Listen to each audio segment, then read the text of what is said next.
जय भवानी, जय शिवाजी। पाणी द्या, पाणी द्या, पाणी द्या, पाणी द्या, पाणी द्या, पाणी द्या, पाणी द्या, पाणी द्या। छत्रपती काढला आम्ही सर्व महिलांनी, प्रत्येक महिलेला येते गावामध्ये प्रॉब्लेम।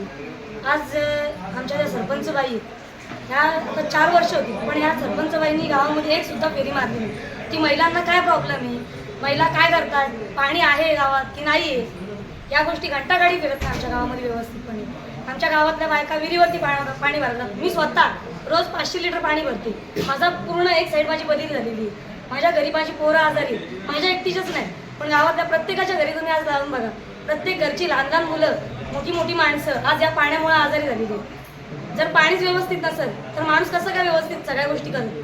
तर पाण्यावरती सगळे घरातली पाणी, भांडी, कपडे, जेवण, लहान मुलांना पियायचं पाणी, या सगळ्या गोष्टी पाण्यावरतीच अवलंबून आहेत। आणि जर तेच व्यवस्थित नसेल तर मग आम्ही करणार काय? आज 1.5 महिना झाला या गोष्टीला, पण ग्रामपंचायतीला याची एकदा सुद्धा दखल नाही। आज तुम्ही गावामध्ये एक फेरी मारून या, 1.5 महिना झाला पण सरपंच बाईंना वेळ नाही आहे गावामध्ये एक राऊंड मारायचा। एक तरी गावात राऊंड मारायला पाहिजे होता, किंवा ग्रामपंचायतीमधल्या सदस्यांनी तरी एक तरी राऊंड मारायला पाहिजे होता गावामध्ये की पाण्याची समस्या काय आहे। हा, प्रत्येकाच्या घरी, प्रत्येकाच्या दरवाजाच्या समोर एवढा मोठा ड्रम लावलेला आहे। प्रत्येक बाई बादली लावते, एवढा मोठा मोठा पातेला लावते, तो पाणी गाळते, त्याच्यानंतर ती तो पाणी वापरायला घेते, भाज्या धुते, तांदूळ धुते, का तर तो पाणी शुद्ध करून घेते ती। या गोष्टी यांनी घ्यायला समजायला नको का? आज ग्रामपंचायत एवढी झोपलेली आहे का? केबिन मध्ये फक्त ग्रामसेविका मॅडम आपल्या येतात, बसतात, त्यांना आम्ही कोण आला समस्या घेऊन आला का त्या मोबाईल मध्ये घुसलेले असतात। अरे तुम्ही आमच्या प्रॉब्लेम वरती सोल्युशन काढा ना, आम्हाला काय तुम्ही गोष्टीवरती सोल्युशन नकोय का आम्हाला? आज आम्ही 1.5 महिना वाट बघितली या गोष्टीसाठी। 1.5 महिन्याचा आमचा उद्रेक झाला, आज खरोखर उद्रेक झाला। आज माझ्या भावानी, माझा भाऊ जयेश तावडे आणि माझ्या वहिनी अनन्या साखरे यांनी, आम्ही सगळ्यांनी आंदोलन केलेलं आहे।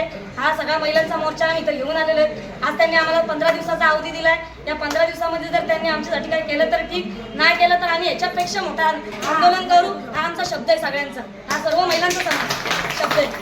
समस्या जी होती पाण्यासंदर्भाची ती या ठिकाणी मोर्चाच्या संदर्भात त्यांनी इथे मांडलेली होती। त्याला आम्ही सोल्युशन म्हणून ते जारची व्यवस्था किंवा टँकरची व्यवस्था किंवा त्यांना पिण्यायोग्य पाणी अशी व्यवस्था आम्ही केलेली आहे।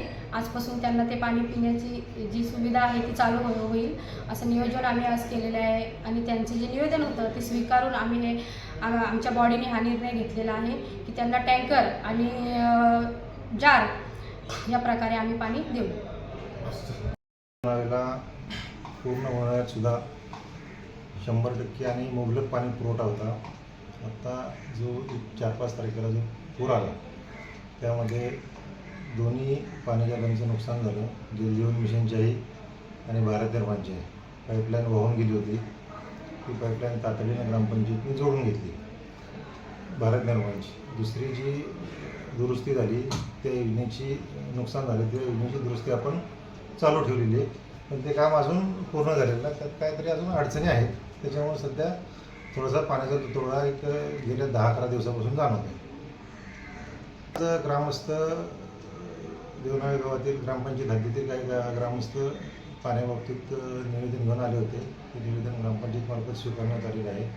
ग्रामपंचायत कार्यकारिणीची मीटिंग झालेली आहे आणि त्यासाठी आम्ही आता घरोघरी पाण्याचा जार पुरवठा करणार आहोत आणि वापरण्यासाठी पण टँकरची सुविधा ग्रामपंचायतमार्फत करणार आहोत। योजना म्हटलं तर आपली जी जुनी भारत निर्माण लाईन आहे बाटीच्या तलावावरून येणारी, ती लाईन शेतातून आणि गावातून आलेली आहे। त्या ठिकाणी आता जमीन वापराचं प्रमाण वाढलेलं आहे, घरं वाढलेले आहेत, त्याच्यामुळे त्याच्यावरून चोरून लाईन बऱ्याच लोकांनी घेतलेल्या आहेत। त्या लाईन पण आम्ही शोधून काढल्या, त्या तोडल्या, पण परत त्या लोकांनी अनधिकृतपणे कनेक्शन त्याच्यावरून घेतलं आहे।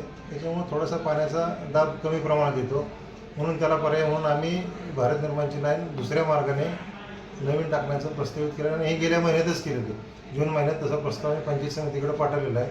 त्याचं एस्टिमेट मिळालं की आम्ही टेंडर प्रोसेस करून त्याचं काम सुरू करू।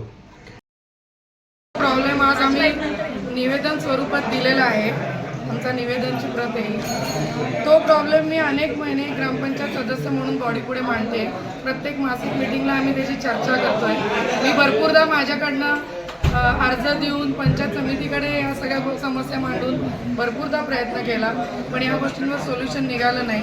ग्रामस्थ जे गावात राहतात, जे ॲक्च्युली हा प्रॉब्लेम रोज अनुभवत आहेत, आज मी सदस्य आहे, मी म्हणा पर्याय एखादा काढला, पण जे ग्रामस्थांना ज्यांना पर्याय मिळत नाही त्यांचे पण प्रॉब्लेम भरपूर दिवस कानावर येत होते. पण आज आम्ही सगळे एकजुटीने या प्रॉब्लेमवर सोल्युशन काढलं की निवेदन स्वरूपात पंचायतकडे आपण आपला मुद्दा मांडायचा आणि त्याचं सोल्युशन जागेवर घ्यायचं. कारण आज मी सदस्य म्हणून किंवा ग्रामस्थ म्हणून जेव्हा जेव्हा ग्रामसभेपुढे विषय झाले, मासिक पुढे विषय झाले, तेव्हा तेव्हा सोल्युशन जर मिळालं असतं तर आज ही वेळ आली नसती. पण ते घडलं नाही, म्हणून आज आम्ही लाईव्ह सेशन यांना दाखवलं आहे की लोकांची काय ताकद असते. आणि एक मी सदस्य म्हणून पण जर मी लोकांची ताकद नाही दाखवू शकली किंवा मी लोकांना नाही सहकार्य करू शकली तर माझं सदस्य म्हणून पण काय उपयोग आहे. ती ताकद आज आम्ही इथे सगळ्या महिलांनी मिळून, सगळ्या ग्रामस्थांनी मिळून दाखवले, निवेदन दिले, लाईव्ह त्यांच्याकडनं सोल्युशन घेतलंय जे आज अनेक वर्षांपासून मिळत नव्हतं. म्हणजे जवळपास काही लोक म्हणतात 15 वर्ष, 10 वर्ष, 2 वर्ष, मी स्वतः वर्षभर लढाई करते या गोष्टींसाठी. तर आज पण आम्हाला आता नेमकं सोल्युशन लाईव्ह काढण्याची संधी मिळाली आणि ती आम्ही काढण्याचा प्रयत्न केला. इश्यू होता आणि वापरायचा पण इश्यू होता, दोन्हीसाठी सोल्युशन नव्हतं. आमच्याकडे 2 योजना चालतात, त्या दोन्ही योजनांचा प्रॉब्लेम होता. एक नवीन योजनेचा जी कमसे कम जुन्या योजनेच्या 10 पट मोठी आहे, त्याचाही तोच विषय, जुन्या योजनेचाही तोच विषय. त्यामुळे आत्ता आमचं तात्पुरतं सोल्युशन असं होतं की आम्हाला आत्तापुरती पिण्याचं पाणी आणि वापरण्याचं पाणी या दोन्हीची सोय घरपोच व्हायला पाहिजे. वापरण्याचं पाणी नळापर्यंत आणि प्यायचं पाणी जार स्वरूपात, असं आपल्याला सरपंच मॅडमनी इथे शब्द दिला आहे. हे टेम्पररी सोय आणि ही पर्यायी सोय पण मी त्यांच्याकडनं अशी माहिती घेतलेली आहे की ही पर्यायी सोय जी आहे ती आज 8 दिवस प्रॉब्लेम आहे, आज दिली, जर उद्या भविष्यात परत जेव्हा असा प्रॉब्लेम येईल तेव्हा पण आम्हाला सेम सोय मिळायला पाहिजे. म्हणजे त्यासाठी परत हा आंदोलन नको, परत हा प्रॉब्लेम नको किंवा परत हे प्रश्न नको.